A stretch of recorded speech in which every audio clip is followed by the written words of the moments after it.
बिस्मिल्लाहिर्रहमानिर्रहीम। और अब हम अंडरस्टैंड करने वाले हैं क्या कि हमारे एक वायरस की शेप किस तरह की हो सकती है। तो स्टूडेंट्स, हमने इसके लिए एक पहले से ड्रॉ किया हुआ एक चार्ट जिसमें आप बड़ी आसानी से अंडरस्टैंड कर सकते हैं कि ये किस तरह से बना हुआ है। तो आंसर इज, हमारे वायरसेस के नॉर्मली टू पार्ट्स होते हैं। नंबर एक, जैसे मैं पहले डिस्कस किया था, कोट। ये जाहिर है कि किसी वायरस का सबसे बाहर वाला हिस्सा होगा।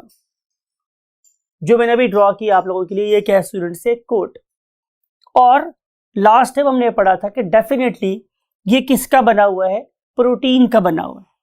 तो हम इसे बोलेंगे कि it is basically a protein coat. अब जो इंपॉर्टेंट इंफॉर्मेशन है आप लोगों के लिए वो ये है कि जो प्रोटीन है वो छोटी छोटी प्लेट्स की फॉर्म में अरेंज होती है।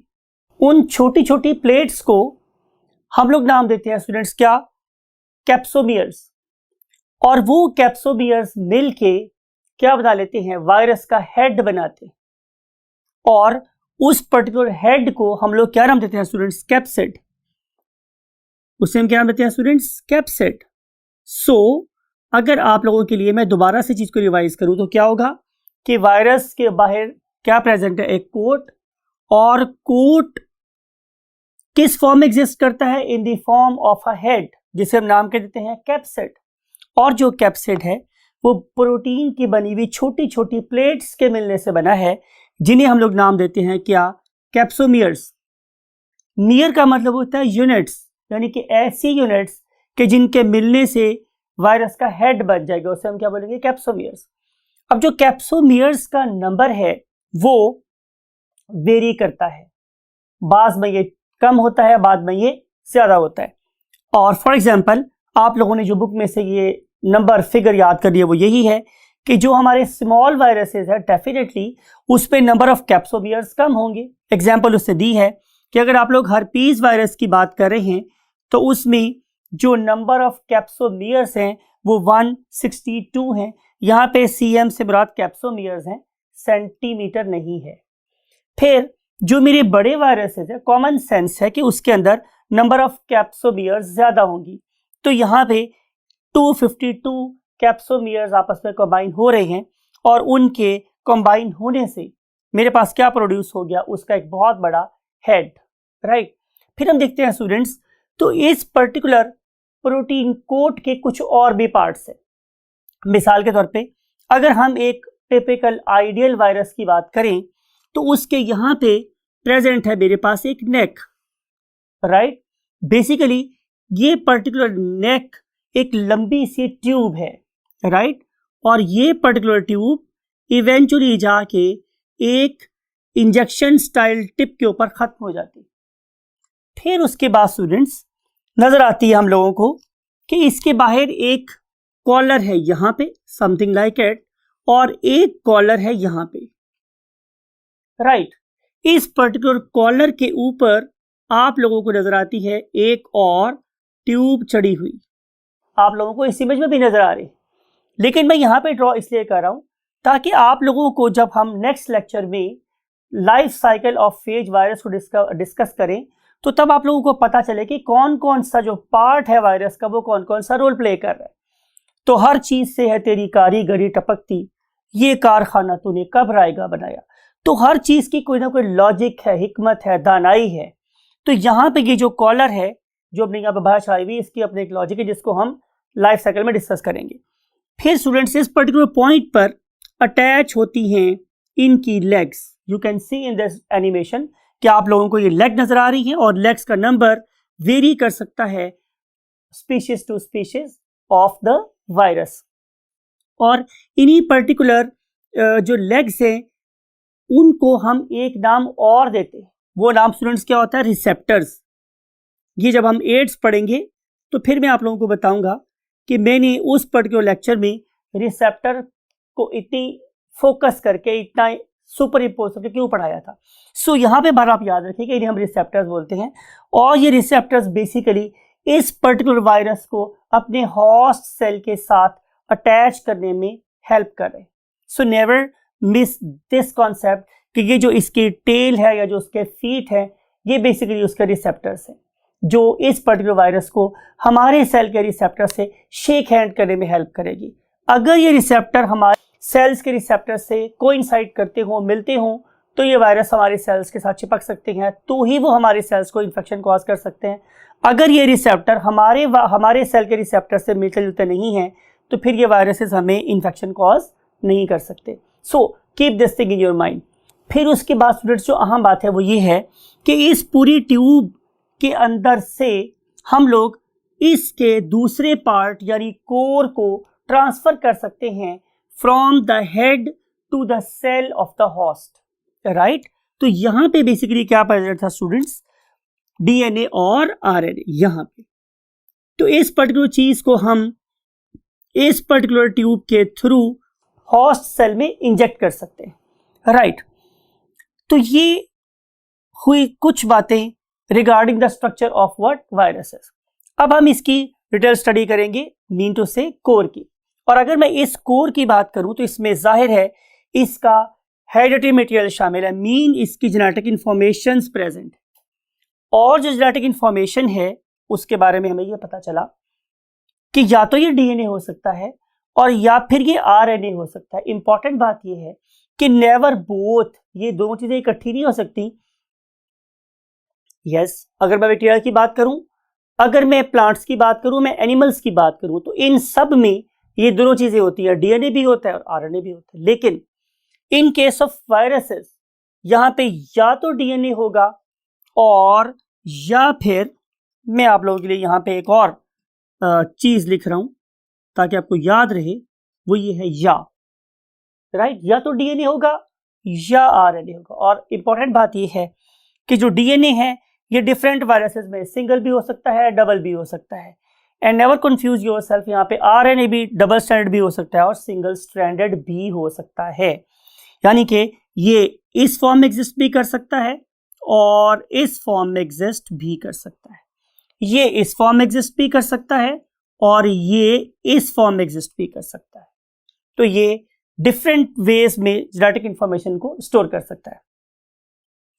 फिर इसके बाद जो एक और कॉन्सेप्ट आपकी बुक में गिवन है वो ये है स्टूडेंट्स कि बहुत से जो वायरसेस हैं they are very very clever, बड़े क्लेवर होते हैं। वो करते क्या हैं कि वो मेरी बॉडी में जाने के बाद मेरी सेल मेम्ब्रेन को अपने गिर्द लपेट लेते हैं। इसकी मिसाल ऐसे ही है जैसे कि अगर कोई पाकिस्तान आर्मी का बंदा इंडियन आर्मी की यूनिफॉर्म पहन ले तो जाहिर है इंडियन आर्मी उसको थोड़ी मुश्किल से पहचानेगी। Similar and vice versa. तो same is the case here, अगर ये वाला वायरस मेरी बॉडी में जाने के बाद मेरी सेल मेम्ब्रेन को अपने गिर्द लपेट सकता हो तो मैं इसे एनवेलप्ड वायरस बोलता हूं। लेकिन अगर ऐसा ना कर सकता हो तो ये एक नेकेड वायरस कहलाएगा।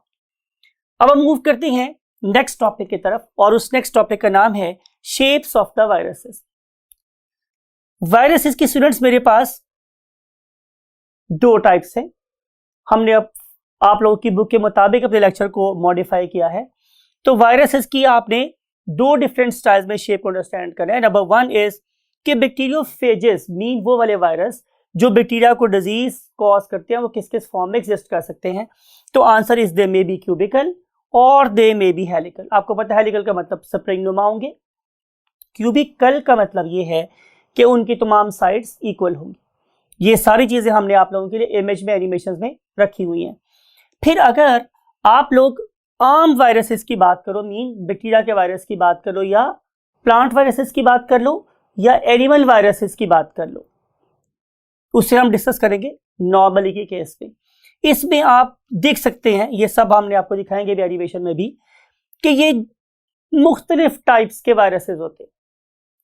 रॉड शेप हो सकता है, फिलामेंटस हो सकता है, पॉलीहेड्रल का मतलब है उसके मुख्तलिफ, वही बात है, फेसेस, साइड्स हो सकती हैं, ये स्पाइरल हो सकता है, ये रेप्डो हो सकता है, बीन सिलेंड्रिकल टाइप हो सकता है, टेडपोल लाइक हो सकता है, ये टेल्ड पॉलीहेड्रल हो सकता है। अब हम इस सारी बातों को कंक्लूड यूं कर रहे हैं कि आप किसी भी पॉसिबल शेप को माइंड में लेके आएं और उसके बाद उससे आप इस किंगडम ऑफ वायरसेस में फाइंड करें तो you will have it. So there is a great diversity of viruses in the world. Right students. फिर हम चलते हैं एक नेक्स्ट कॉन्सेप्ट की तरफ। वो नेक्स्ट कॉन्सेप्ट ये है कि आप लोगों का क्या ख्याल है कि what is the possible size of the virus. तो आंसर मेरे पास स्टूडेंट्स ये है कि viruses are 10 to 100 times smaller than bacteria. ये बैक्टीरिया से 10 to 100 टाइम छोटे होते, और जबकि जो मेरे पास एक बैक्टीरियम है ये जाहिर है इससे 10 to 100 टाइम बड़ा होगा। दैट्स वाई कि जो बैक्टीरियम है वो फिल्टर पेपर में से नहीं गुजरते, और वायरसेस 10 to 100 टाइम छोटे होने की वजह से फिल्टर पेपर में से गुजर जाते। इस साइज को क्या आप इस ऊपर वाली स्टेटमेंट से रिलेट कर सकते हैं? तो आंसर इज यस। यानी कि मैं आपसे पूछने वाला हूं कि आप लोगों का क्या ख्याल है कि इस कुर्रा अर्ज पे सबसे स्मॉलेस्ट ऑर्गेनिज्म वायरसेस हैं?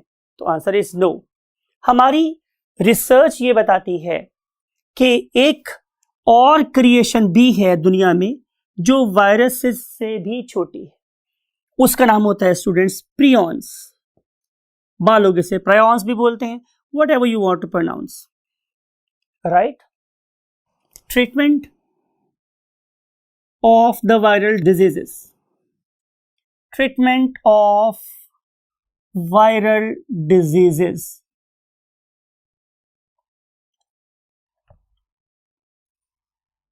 आमतौर पे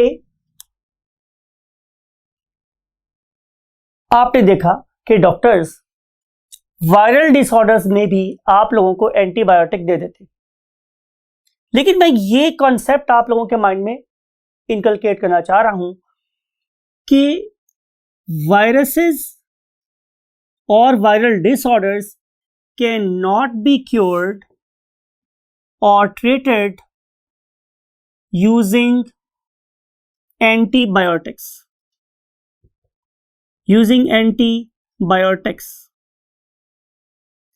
मैं जब टर्म यूज करता हूं एंटीबायोटिक, तो इसका मतलब स्टूडेंट्स ये है कि ये मेरे पास ऐसी ग्रुप ऑफ मेडिसिन है जो सिर्फ और सिर्फ बैक्टीरियल ग्रोथ को अरेस्ट कर सकती है, उसे मजीद बढ़ने से रोक सकती है। सो व्हेनेवर वी से एंटीबायोटिक, तो इसके रेफरेंस से आपके माइंड में जो वर्ड आना चाहिए वो क्या है? Anti bacterial, right. तो इसी पर्पस के लिए स्टूडेंट्स हम ये कह रहे हैं कि एंटीबायोटिक से हम लोग वायरल डिजीजेस को क्योर नहीं कर सकते। तो फिर सवाल ये प्रोड्यूस हो रहा है कि 5 साल 7 साल पढ़ने के बाद डॉक्टर्स फिर हमें वायरल डिजीजेस में एंटीबायोटिक दे रहे हैं, इसके पीछे क्या लॉजिक या दानाई है? तो इसका सिंपल सा रीजन स्टूडेंट्स ये है कि in case of viral disorder your immune system is already at very lower value. जब आपका इम्यून सिस्टम ऑलरेडी अफेक्टेड है और इम्पेयर्ड है, जितना उसको काम करना चाहिए उतना काम नहीं कर पा रहा, तो there is a chance of what? Secondary infection. एक सेकेंडरी कॉम्प्लिकेशन हो सकती है। तो डॉक्टर्स आप लोगों को सेव करने के लिए एक सप्लीमेंट के तौर पे, एक प्रिवेंटिव मेजर के तौर पे आप लोगों को एंटीबायोटिक दे रहे होते हैं। So that's it for today students. Again मैं बोल रहा हूँ आप लोगों के साथ, हमेशा आपको बोलता हूँ कि नेवर मिस द ईयर्स। और आपको पता है कि किसी भी साइंटिस्ट का नाम और जो ईयर है वो हम आप लोगों से जाहिर है MCAT में, और फिर इसके अलावा लाहौर बोर्ड का जो 22 एग्जामिनेशन है उसमें भी आप लोगों से पूछ सकते हैं। So take very good care of these values and the contribution of scientist, and remember we should never forget the contribution of our forefathers to be here at this stage of knowledge. Take very good care of yourself. Thank you very much.